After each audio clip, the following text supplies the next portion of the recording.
Bien-aimés, je vous invite à prendre une bouchée de la parole à la table du Seigneur.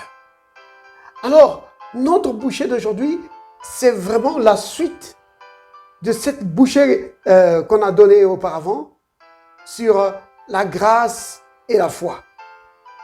Donc, le titre de notre bouchée aujourd'hui, c'est la main de la foi. On va parler de la main de la foi. Notre texte se trouve dans, on va prendre dans 1 Pierre. Donc ici c'est plutôt 2 Pierre, chapitre 1, le verset 3. Alors il est dit ceci.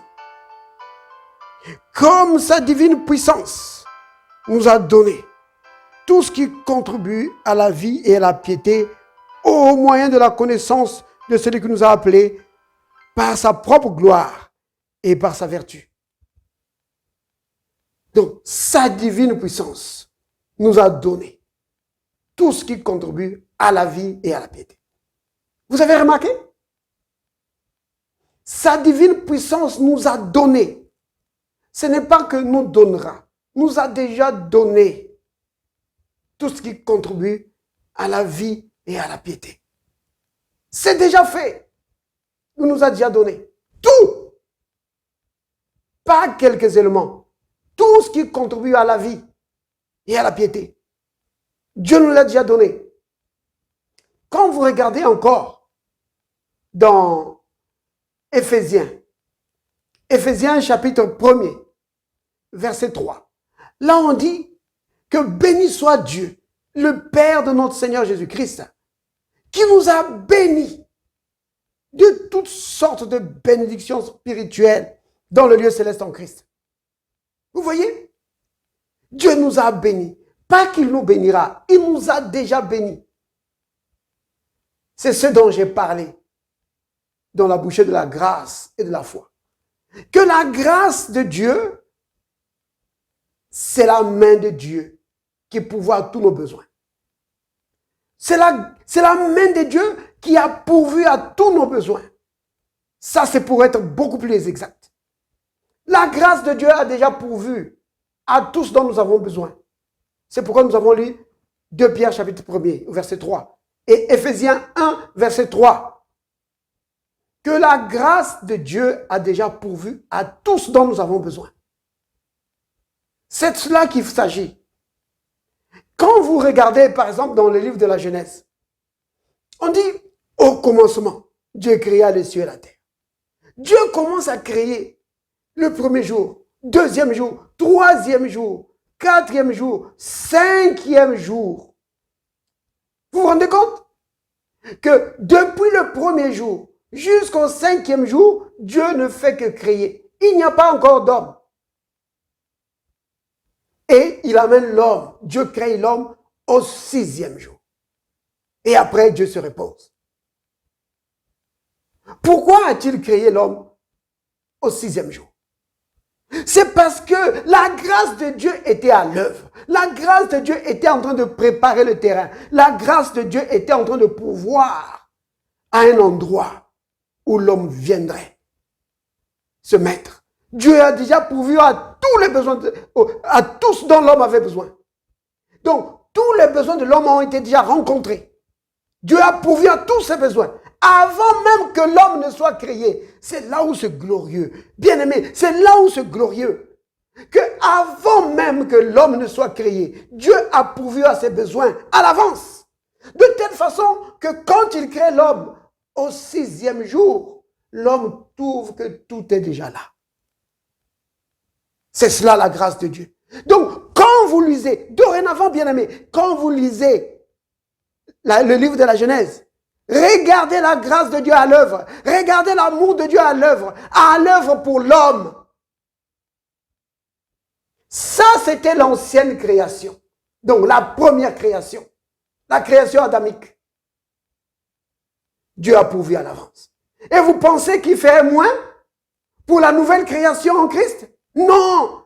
Pour la nouvelle création, Dieu fait la même chose. Il a pourvu tout à l'avance. Oui, sa divine puissance nous a donné tout ce qui contribue à la vie et à la piété. Déjà pourvu à l'avance. Vous comprenez? C'est pourquoi la main de la foi, c'est une main qui reçoit ce que la grâce a déjà pourvu. Vous comprenez? La main de la foi n'essaie pas de convaincre Dieu pour agir. La foi, ce n'est pas essayer de convaincre Dieu d'agir. Pourquoi? Parce que Dieu a déjà agi. Il a déjà agi. Oh oui, Dieu a déjà agi. Tout ce dont tu as besoin. Il n'y a pas une bénédiction dont tu aies besoin que Dieu n'ait pas pourvu. Il a déjà pourvu à tous tes besoins. À l'avance. C'est cela l'amour de Dieu. Oh oui, c'est cela l'amour de Dieu. Grâce étonnante du Seigneur.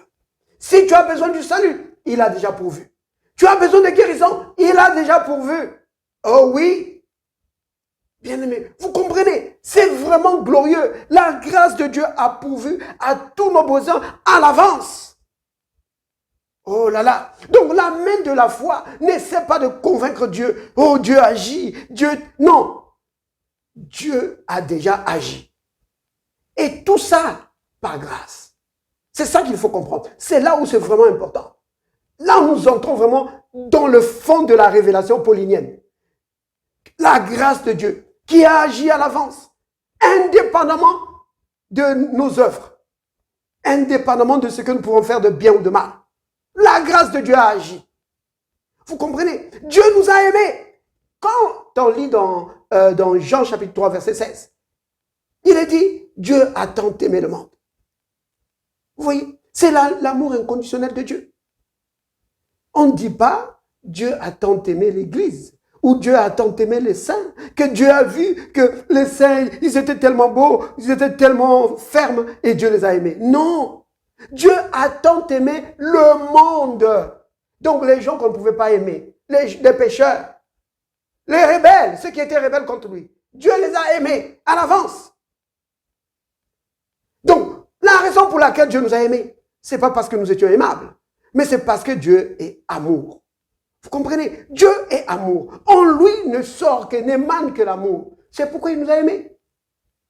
Et il nous a aimés indépendamment de nos œuvres. Oh, bien sûr, certains pensent que parce que, oh, il prie tellement, parce qu'il médite tellement la parole, parce qu'il parle tellement bien de la parole, oh, parce qu'il n'a jamais péché, ou il n'a jamais fait quelque chose de mal, alors Dieu l'aime tellement. D'autres, ils pensent que s'il fait tout un mois où il n'a pas dit de gros mots, où il n'a pas fait des trucs trop graves, alors ils pensent que Dieu l'aime. Mais dès qu'il fait quelque chose de mal, il dit, oh, Dieu ne m'aime plus. Non, bien-aimé, détrompe-toi. Dieu t'a aimé avant même que tu aies fait quelque chose de mal ou de bien. Ça veut donc dire ceci, qu'il n'y a pas quelque chose que tu vas faire qui va faire que Dieu va dire, oh, je l'aime, je l'aime, je l'aime. Non, Dieu t'aime à l'avance. Il t'a aimé à l'avance. Et rien ne va changer cela. Rien ne va changer cela. Beaucoup de gens vont aller en enfer parce qu'ils ont rejeté l'amour de Dieu. Mais Dieu ne les rejette pas. Dieu ne rejette pas les hommes. Ce sont les hommes qui rejettent Dieu. C'est pourquoi nombreux vont aller en enfer. Parce qu'ils ont rejeté l'amour de Dieu. Vous comprenez? Dieu aime les hommes. Oh oui, Dieu a tant aimé le monde. C'est bien clair. Dieu a aimé le monde. Les hommes. Dieu aime les hommes. C'est pourquoi il a donné son fils. C'est cela la grâce de Dieu, bien-aimé. Et alors, la main de la foi saisit cela. La main de la foi, c'est la main qui reçoit. Qui reçoit. Vous comprenez, bien-aimé? C'est vraiment important. La main de la foi, ce n'est pas la main qui essaie de convaincre Dieu d'agir. Oh, Dieu agit. Maintenant, quand nous prions, ne mettons pas trop l'accent sur la demande. Mettons l'accent sur le fait de recevoir. Mais l'Église, dans son ensemble, a montré, a enseigné tellement de façon de demander, de façon de supplier, de façon de faire pression sur Dieu, qu'on a oublié le point capital. Le point capital, c'est recevoir. Oui. Le point capital, c'est recevoir. Souvenez-vous, le Christ l'a dit dans Marc 11, verset 24, que tout ce que vous demandez en priant, croyez que vous l'avez reçu. Le Christ ne dit pas tout ce que vous demandez en priant. Priez encore. Non, il dit, croyez que vous l'avez reçu. Donc, c'est vraiment important, bien-aimé, de mettre l'accent sur le fait de recevoir. La main de la foi, c'est la main qui reçoit. Oh, bien-aimé. Donc, si tu as besoin de guérison, reçois la guérison. Tu comprends? Pourquoi? Tu n'as pas besoin de convaincre Dieu de te guérir, par exemple. Pourquoi? Parce que la Bible dit que par ce maître-sûr, nous avons été guéris. Il l'a déjà fait, n'est-ce pas? Alors, tu rends grâce au Seigneur, tu dis, merci Père, parce que par le maître-sûr du Christ, j'ai été guéri. La maladie n'a pas de place en moi. Maladie, je brise ton pouvoir dans ma vie, au nom de Jésus. Vous comprenez? Oh oui, si tu as besoin de finances, oh, remercie seulement le Seigneur. Merci Père, parce que tu m'as béni de toutes sortes de bénédictions. Jamais je ne manquerai de quoi que ce soit, Père. Jamais je ne manquerai de quoi que ce soit. Béni sois-tu, Père, au nom de Jésus. C'est comme ça que la foi reçoit. La foi reçoit comme ça, en parlant. Ce sont là les paroles qu'il faut prononcer de ta bouche. Tu reçois. Souvenez-vous, la foi, c'est la main qui reçoit. C'est vraiment très important, bien-aimé, de recevoir par les paroles qui sortent de ta bouche. Oui, le Père nous a donné toutes choses. Oui, si tu es confronté à un problème, souviens-toi ceci. Prends Romains 8, 37 et dit, mais dans toutes ces choses, je suis plus que vainqueur par celui qui m'a aimé. C'est cela. Pourquoi? Parce qu'il nous a donné la victoire. Si tu subis une attaque démoniaque, si tu subis une attaque de puissance des ténèbres, prends Colossiens chapitre 1, verset 13, qu'il m'a délivré de toutes. Tu dis, Père, merci, parce que tu m'as délivré des forces des ténèbres. Oui, et tu m'as transporté dans le royaume de ton Fils bien-aimé. Oui, les puissances des ténèbres n'ont aucune force sur moi, n'ont aucune domination sur moi, aucun esprit démoniaque, aucune puissance des ténèbres ne pourrait me dominer. Au nom de Jésus. Oui, si tu es confronté à des serpents, des scorpions, oh, prends Luc 10, verset 19. Il dit, oui, merci Père, parce que tu m'as donné autorité sur toute puissance des ténèbres. Je marche sur le serpent, je marche sur le scorpion, et rien ne peut me nuire. Alléluia. C'est cela la foi. Saisis ce que la grâce t'a déjà donné. Béni soit le nom du Seigneur. Béni soit le nom du Seigneur.